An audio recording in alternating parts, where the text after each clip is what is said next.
श्री परमात्मने नमः।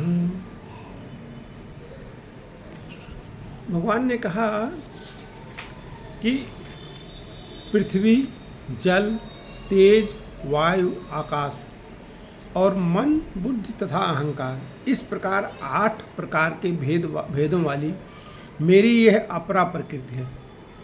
8 प्रकार के भेद बताए अपरा प्रकृति के। और हे महाबाहो, हे अर्जुन, इस अपरा प्रकृति से भिन्न जीव रूप बनी हुई मेरी परा प्रकृति को जान। अपरा प्रकृति से भिन्न मेरी जीव रूप से बनी मेरी परा प्रकृति को जान, जिसके द्वारा ये जगत धारण किया गया है। ये जगत धारण किया गया है। ये जब जीव रूप से जो परा प्रकृति है, जब अपरा प्रकृति को अपना मान लेती है, तब ये जगत को धारण करती है। जगत का स्वामी जी ने इसको बहुत विस्तार से समझाया है, तो स्वामी जी की टिप्पणी से हम लोग इसकी चर्चा करेंगे। स्वामी जी कह रहे हैं कि जब चेतन अपरा प्रकृति के साथ तादात्म्य कर लेता है, जो चेतन है वो जब अपरा प्रकृति के साथ तादात्म्य कर लेता है, अर्थात अहम के साथ एक होकर अपने को मैं हूँ ऐसा मान लेता है, तब वो जीव रूप बनी हुई परा प्रकृति कहलाता है। तब वो जो है जीव रूप बनी परा प्रकृति बन जाता है। अपरा प्रकृति जब चेतन जो है जब अपरा प्रकृति को अपना समझ लेता है, तब वो जीव रूपी जो है परा प्रकृति कहलाता है।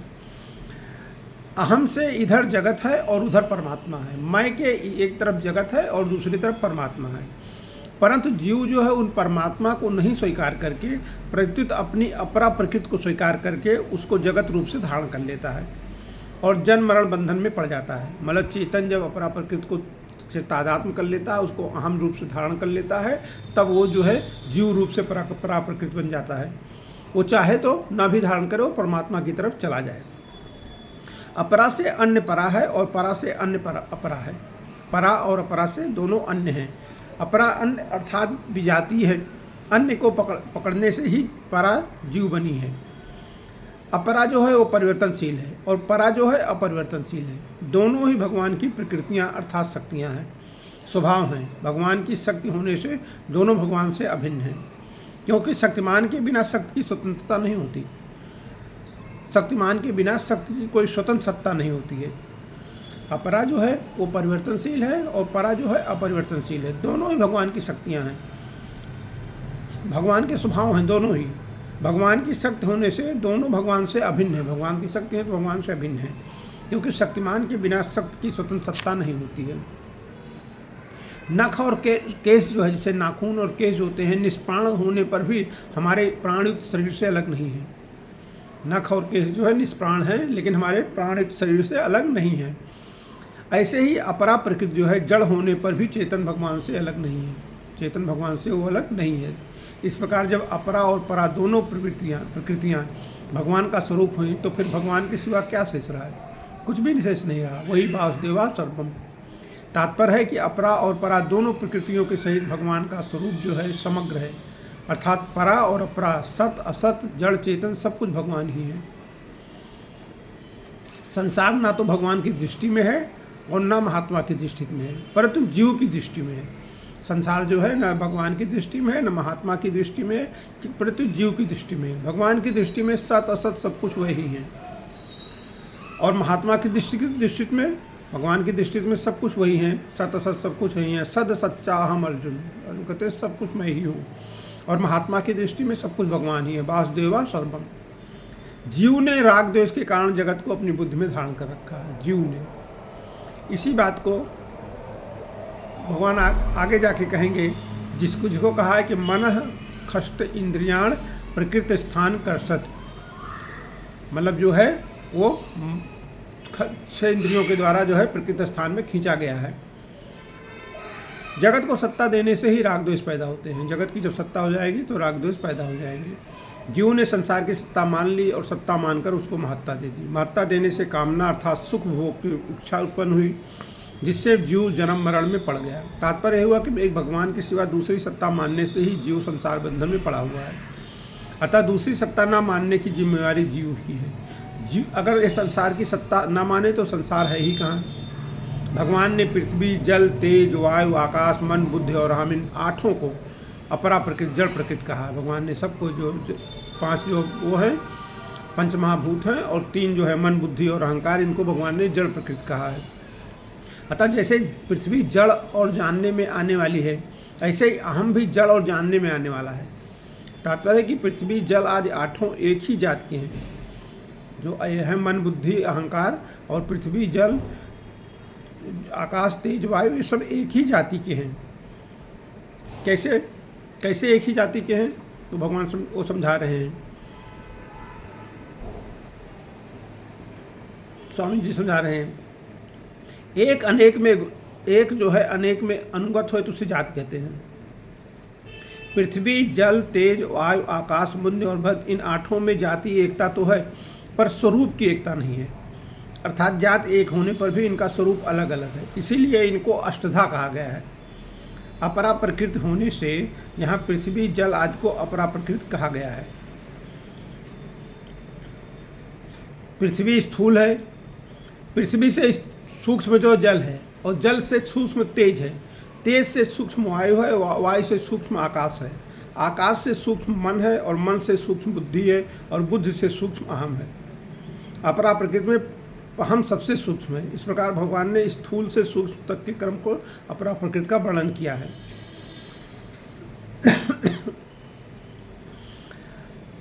सब एक ही जात के हैं, जो 8 हैं एक ही जात के हैं। अतः जिस जात की पृथ्वी है उसी जात का अहम भी है, अर्थात अहम भी मिट्टी के ढेले की तरह जड़ और दृश्य है। अतः भगवान ने अहम को एकता से कहा है। अहम को एकता से कहने का तात्पर्य यह है कि यह अपना स्वरूप नहीं है, परंतु जब चेतन इस अहम के साथ तादात्म्य मान लेता है तब वो बन जाता है। और इसीलिए कहा जाता है अहंकार विमूढ़ात्मा कर्ता मन्यते। जो अहंकार युक्त जो है विमूढ़ आत्मा है, वो अपने आप को कर्ता मानती है, और यही जड़ ग्रंथि है। धातु रूप अहंकार तो अपरा प्रकृति का जड़ है, पर मैं हूँ यह ग्रंथ रूपी अहंकार केवल अपरा प्रकृति नहीं है, परंतु इसमें जो है परा प्रकृति भी मिली है। जो धातु रूप अहंकार है तो अपरा प्रकृति का है, जड़, वो जड़ ही है। लेकिन जो मैं हूँ अस्तित्व वाला जो अहंकार है, मैं हूँ, ये जो ग्रंथ रूपी अहंकार है, ये अपरा प्रकृति खाली नहीं है, इसमें परा प्रकृति चेतन भी शामिल है। तत्व ज्ञान होने पर ये जन्म मरण देने वाला ग्रंथ रूप अहंकार तो नहीं रहता, पर अपरा प्रकृति का धातु रूप अहंकार रहता है। क्रिया और पदार्थ ना तो परा प्रकृति में है ना परमात्मा में है, परंतु अपरा प्रकृति में है। जो क्रिया होती है ये ना परमात्मा में होती है और ना जो है परा प्रकृति में होती है, ये केवल अपरा प्रकृति में होती है। अपरा प्रकृति क्रिया रूप और पदार्थ रूप है।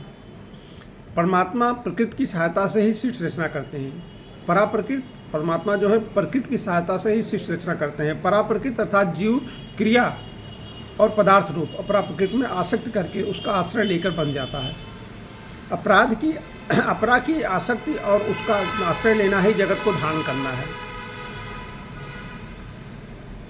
आसक्त करने और उसका आश्रय लेने की बात है।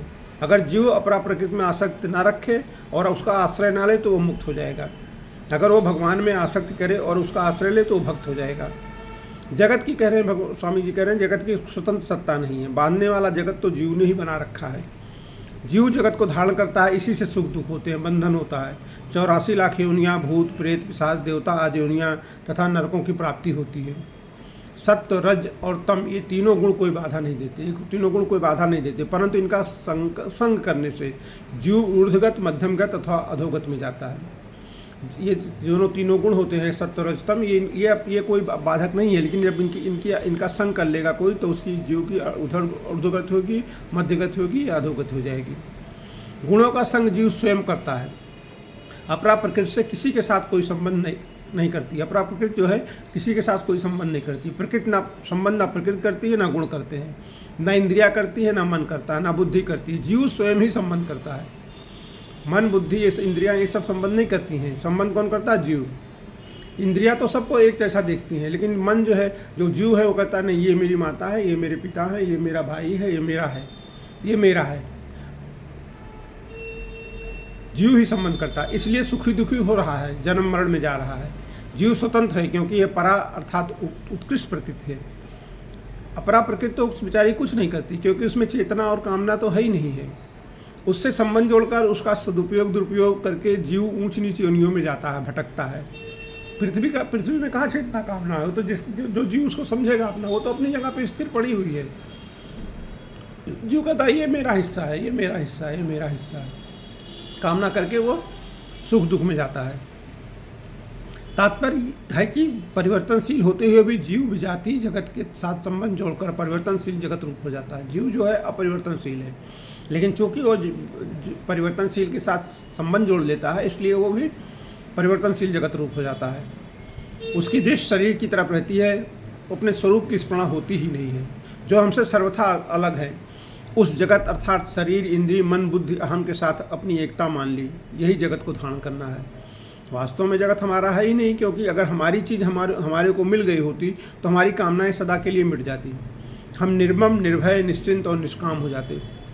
परंतु जगत हमें ऐसी चीज़ नहीं दे सकता जो हमारी हो, अर्थात जो हमसे कभी भी छुड़े ही नहीं। जो चीज़ वास्तव में हमारी है वो जगत के द्वारा प्राप्त नहीं हो सकती, परंतु जगत से संबंध विच्छेद के द्वारा प्राप्त हो सकती है। हमारी वस्तु है परमात्मा, हम उस परमात्मा के ही अंश हैं। ममय वांशो वै जीवलोके, उसकी उसकी प्राप्ति का उपाय है कर्मयोग की दृष्टि से यह कि जगत से मिली हुई वस्तुओं को जगत की ही सेवा में लगा दे और बदले में उससे कुछ भी आशा न रखे, उससे कोई संबंध न जोड़े, न क्रिया के साथ न पदार्थ के साथ। सेवा करने की अपेक्षा किसी को कुछ दुख न देना श्रेष्ठ है।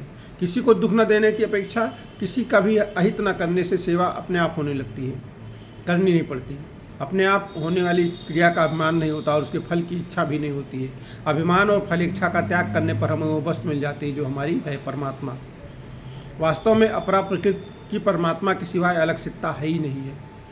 अपरा प्रकृति की परमात्मा के सिवाय अलग सत्ता है ही नहीं है, क्योंकि नास्तो विद्यते भावा, उसको विशेष सत्ता जीव ने दी है। जैसे रुपयों की अपनी कोई महत्ता नहीं है, हम ही लोभ के कारण उसको महत्ता देते हैं।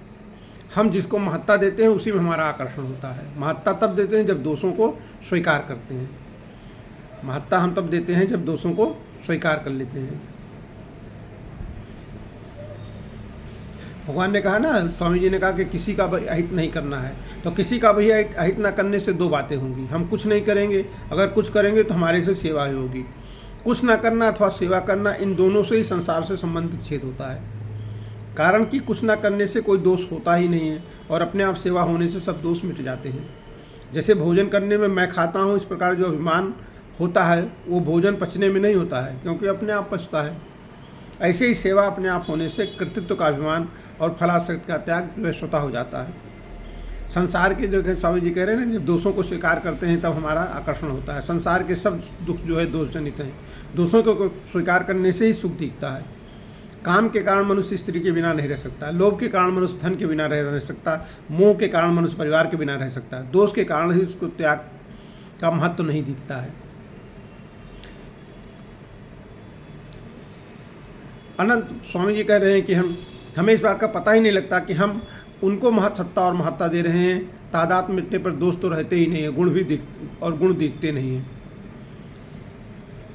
अनंत ब्रह्मांडों में 3 लोक, 14 भुवन, जड़ चेतन, स्थावर जंगम, जलचर, थलचर, नवचर, जरायुज, अंडज, उद्भिज, सात्विक, राजस, तामस, मनुष्य, देवता, पितर, गंधर्व, पशु, पक्षी, कीट, पतंग, भूत, प्रेत, पिशाच, ब्रह्म, राक्षस आदि जो कुछ भी देखने, सुनने, पढ़ने तथा कल्पना में आता है, उसमें परा और अपरा इन 2 प्रकृतियों के सिवा कुछ भी नहीं है। जो कुछ भी अनंत ब्रह्मांडों में देखने में आता है वो खाली परा और अपरा प्रकृतियों के अनुसार कुछ नहीं है। जो देखने, सुनने, पढ़ने तथा कल्पना करने में आता है और जिन शरीर, इंद्रियों, बुद्धि, अहम के द्वारा देखा, सुना, पढ़ा, सोचा जाता है, सब का सब अपरा है। परंतु जो देखता है, सुनता है, पढ़ता है, जानता है, मानता है, वो परा है। जो देखा सुना जाता है वो अपरा है और जो देखता है, जानता है, सुनता है, वो परा है। परा और अपरा दोनों ही भगवान की शक्तियाँ होने से भगवान से अभिन्न अर्थात भगवत स्वरूप ही हैं। दोनों भगवान भगवत स्वरूप ही हैं। अतः अनंत ब्रह्मांडों के भीतर तथा बाहर और अनंत ब्रह्मांडों के रूप में एक भगवान के सिवाय किंचित मात्र कुछ भी नहीं है। वासुदेवा सर्वम। संसार के सभी दर्शन मत मतांतर आचार्यों को लेकर है, पर वासुदेवा सर्वम किसी आचार्य का दर्शन नहीं है, कोई मत नहीं है, परंतु साक्षात भगवान का अटल सिद्धांत है, जिसके अंतर्गत सभी दर्शन मत मतांतर आ जाते हैं। अपरा को स्वतंत्र सत्ता जीव ने दी है। अपरा भगवान की है, पर उसको अर्थात शरीर, इंद्रियां, मन, बुद्धि, अहम को अपना और अपने लिए मान लेने से जीव बंधन में पड़ा है। अतः साधक को अगर जगत दिखता है तो ये उसकी व्यक्तिगत दृष्टि है। व्यक्तिगत दृष्टि सिद्धांत नहीं होता है, दिखना सीमित होता है जबकि तत्व सीमित है। जैसे सूर्य थाली की तरह दिखता है पर वास्तव में थाली के आकार का नहीं है, पृथ्वी से भी कई गुना अधिक बड़ा है। अगर साधक को जगत देखता है तो उसको निष्काम पूर्वक जगत की सेवा करनी चाहिए। जगत को अपना और अपने लिए मानना और उसे सुख लेना ये असाधन है, ये बंधन है। कारण कि हमारे पास शरीर, इंद्रियां, मन, बुद्धियाँ जो कुछ भी वो सब जगत का है और जगत के लिए है। अतः जगत की वस्तु को जगत की सेवा में लगाने से जगत जगत रूप से नहीं दिखेगा, प्रत्युत भगवान रूप से दिखने लगेगा, जो कि वास्तव में है। तात्पर्य है कि साधक चाहे जगत को माने, चाहे आत्मा को माने, चाहे परमात्मा को माने, किसी भी मानकर साधन कर सकता है और अंतिम तत्व वासुदेवा सर्वम का अनुभव कर सकता है। भगवान ने अभी कहा कि परा प्रकृति ने अपरा प्रकृति को धारण कर रखा है। अब उसी का स्पष्टीकरण करने के लिए भगवान आगे कहते हैं। भगवान ने कहा ना कि परा प्रकृति ने अपरा प्रकृति को धारण कर रखा है। जो 8 प्रकार की अपरा प्रकृति है, जीव चेतन उसके साथ तादात्म्य करके परा प्रकृति बन जाता है। भगवान कह रहे हैं कि इसका स्पष्टीकरण कर रहे हैं कि संपूर्ण प्राणियों के उत्पन्न होने में अपरा और परा इन दोनों प्रकृतियों का संयोग ही कारण है, ऐसा तुम समझो। संपूर्ण जगत का प्रभव तथा प्रलय हूँ। कहते हैं मैं जो है संपूर्ण जगत का प्रभव तथा प्रलय हूँ और संपूर्ण प्राणियों के उत्पन्न होने में अपरा और परा इन दोनों प्रकृतियों का संयोग ही कारण है, भगवान कह रहे हैं।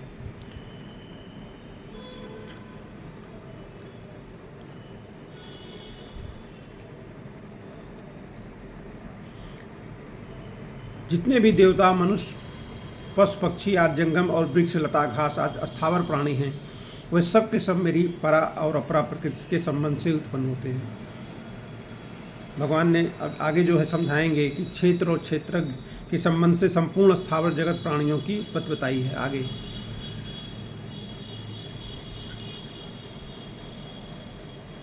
स्थावर, जंगम योनियों में उत्पन्न होने वाले जितने शरीर हैं वो सब प्रकृति के हैं और उन शरीरों में जो बीज अथवा जीवात्मा है वो मेरा अंश है, भगवान ने कहा है। उसी बीज अथवा जीवात्मा को भगवान ने परा प्रकृति और अपना अंश कहा है। स्वर्गलोक, मृतलोक, पाताल लोक आज संपूर्ण लोगों के जितने भी स्थावर जंगम प्राणी हैं वे सब के सब परा और अपरा प्रकृति के संयोग से उत्पन्न हुए हैं। तात्पर्य है कि परा प्रकृति ने अपरा प्रकृति को अपना मान लिया है। परा प्रकृति ने अपना प्रकृति को अपना मान लिया है, उसका संग कर लिया है। इसी से सब प्राणी पैदा होते हैं। इसको तुम धारण करो, अर्थात ठीक तरह से समझ लो और मान लो। संबंध केवल क्षेत्रज्ञ ने माना है, केवल जीव ने माना है संबंध।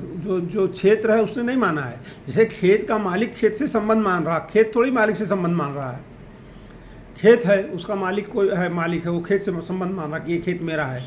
लेकिन कल को मालिक बदल जाए तो फिर खेत तो वहीं रहेगा, खेत वहीं है। अपरा प्रकृति कोई संबंध नहीं मान रही है। जो चेतन जीव है वो संबंध मान रहा है और वो संबंध मान के दुख सुख भोग रहा है। भगवान कह रहे हैं इसको अच्छी तरह समझो कि तुम संबंध मानने वाला जीव है, वो जो जिससे संबंध माना जा रहा है वो संबंध नहीं मान रहा है। वो तो अपनी जगह पे अपने आप से है। उसमें जो क्रिया पदार्थ हो रहे हैं, उसमें जो है पदार्थ हैं और क्रिया हो रही है, उससे उसका कुछ लेना नहीं है। जो क्रिया हो रही 3 गुणों के कारण हो रही है, सत रज तम गुणों के कारण हो रही है। लेकिन जीव ने जो चेतना है उसने उससे संबंध मान लिया। ये खेत मेरा है, ये खेत मेरा है, ये खेत मेरा है, वो खेत मेरा है, इस खेत से मेरा संबंध है, इसमें भूकंप ना आए, उस खेत में मेरा संबंध है, उसमें भूकंप आ जाए। इस खेत मेरा, इसमें पानी बरसे, उस खेत मेरा नहीं, मेरा उसमें पानी न बरसे, उससे गलत। लेकिन खेत नहीं माना, खेत इससे कोई संबंध नहीं मानता। अभी इसका नाम काट के खारिज दाखिल हो जाए, दूसरे का नाम चढ़ जाए तो भी खेत वही है, जैसा था वैसा ही है, वैसा ही उसमें बीज उत्पन्न होगा, वैसा ही रहेगा, उसमें कुछ फर्क नहीं पड़ेगा। तो वो नहीं संबंध मान रहा। अपरा प्रकृति कोई संबंध नहीं मानती, भगवान ने स्पष्ट कहा है। मात्र वस्तुओं को सत्ता स्फूर्त परमात्मा से मिलती है। परमात्मा के बगैर कोई सत्ता होती नहीं किसी की, परमात्मा। इसलिए भगवान कहते हैं मैं संपूर्ण जगत का प्रभव हूँ, उत्पन्न करने वाला हूँ, प्रलय हूँ, लीन करने वाला हूँ। प्रभव का तात्पर्य है कि मैं इस जगत का निमित्त कारण हूँ, क्योंकि संपूर्ण दृष्टि मेरे संकल्प से पैदा हुई है। जैसे घड़ा बनाने में कुम्हार और सोने के आभूषण बनाने में सुनार जो है निमित्त कारण है, ऐसे ही संसार मात्र के उत्पन्न में भगवान ही निमित्त कारण है। घड़ा बनाने में 2 होते हैं ना, एक कुम्हार होता है, एक मिट्टी होती है। मिट्टी को उपादान कारण कहा जाता है और कुम्हार को जो है निमित्त कारण कहा जाता है। सोना के गहने बनाने में एक सोना होता है, एक सुनार होता है। तो सोने को जो है उपादान कारण कहा जाता है और सुनार को निमित्त कारण कहा जाता है। भगवान कह रहे हैं जगत के बनाने में मैं निमित्त कारण हूँ, लेकिन भगवान ही जगत के उपादान कारण भी हैं, भगवान ही सब बने हुए हैं, उसका उपादान कारण भी कोई दूसरा कुछ नहीं है। प्रलय कहने का तात्पर्य है इस जगत का उपादान कारण भी मैं हूँ। प्रलय कहने का मतलब कि जैसे घड़ा फूटेगा तो कहाँ जाएगा, फिर मिट्टी बनेगा। घड़ा फूट जाएगा तो फिर मिट्टी बनेगा, लेकिन अगर घड़ा जो है तो वो क्या कहते हैं, घड़ा जब फूट गया तो फिर मिट्टी बन गया। सोना गला दिया गया तो सोने का आभूषण गला दिया तो फिर सोना बन गया। तो भगवान कह रहे हैं कि वो उपादान कारण जो है उपादान कारण में ही बन जाता है, लेकिन भगवान कह रहे हैं कि इसका प्रलय मैं हूँ, मतलब मैं ही उपादान कारण हूँ इसका। क्योंकि कार्यमात्र उपादान कारण से उत्पन्न होता है, उपादान कारण रूप से ही रहता है और अंत में उपादान कारण में ही लीन हो जाता है। जैसे घड़ा बनाने में मिट्टी उपादान कारण है, ऐसे ही सृष्टि की रचना में भगवान ही उपादान कारण है। जैसे घड़ा मिट्टी से पैदा होता है, मिट्टी रूप ही रहता है और मिट्टी उड़कर घिसते घिसते मिट्टी ही बन जाता है। और जैसे सोने के यावन मूत्र आभूषण सोने से उत्पन्न होते हैं, सोना रूप ही रहते हैं और उसमें सोना ही रह जाते हैं, ऐसे ही भगवान, इस संसार भगवान से उत्पन्न होता है, भगवान में ही रहता है और अंत में भगवान में ही लीन हो जाता है। यही जानना ज्ञान है, ऐसा जानना ही ज्ञान है। सब कुछ भगवत स्वरूप है, भगवान के सिवा दूसरा कुछ है ही नहीं, ऐसा अनुभव हो जाना विज्ञान है। जानना ज्ञान है और अनुभव हो जाना विज्ञान है। भगवान ने अपने को जड़ चेतनात्मक संपूर्ण जगत का प्रभाव और प्रलय बताया है। इसमें जड़ प्रकृति का प्रभाव और प्रलय बताना तो ठीक है, परंतु चेतन का प्रभाव और प्रलय बताना ये कैसे हुआ? दो चीज़ें हैं ना, परा और अपरा। तो अपरा का तो बता दिया कि मैं इसका प्रलय हूँ और प्रभाव और प्रलय हूँ, मैं मुझसे उत्पन्न होता मुझ में ही लीन हो जाता है। लेकिन चेतन का परा कहाँ, मतलब जो उत्पत्ति और विनाश होता है, क्योंकि वो तो नित्य तत्व है। जो परिवर्तनशील है उसको जगत कहते हैं। पर यहाँ जगत जो है सब जड़ चेतनात्मक संसार, संपूर्ण संसार का वाचक है। खाली चेतनात्मक नहीं, जड़ और संसार दोनों, जगत को जो है जड़ और चेतन दोनों को मिला के लिया गया है। इसमें जड़ अंश तो परिवर्तनशील है और चेतन सदा परिवर्तन रहित और निर्विकार है। वह निर्विकार था, तो जब जड़ के साथ तादात्म्य कर लेता है तब वह जड़ के शरीर विनाश, उत्पत्ति विनाश को अपना उत्पत्ति विनाश मान लेता है, जो चेतन है। इसी से उसको भी जन्म मरण कहे जाते हैं। इसीलिए भगवान ने अपने को संपूर्ण जगत अर्थात परा और प्रकृति का प्रभाव और प्रलय बताया है। इसलिए जो है उन्होंने उसको, मैं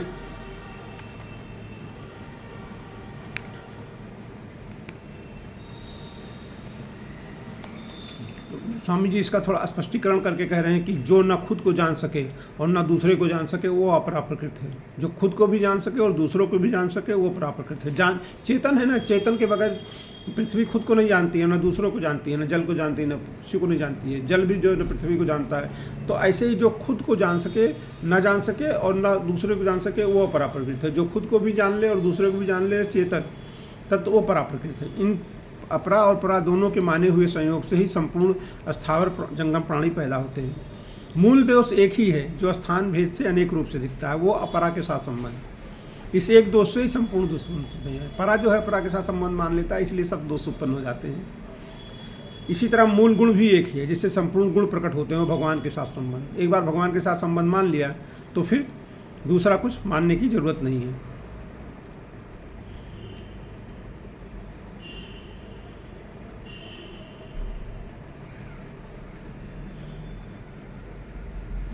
अब इसके आगे हम लोग चर्चा कल करेंगे।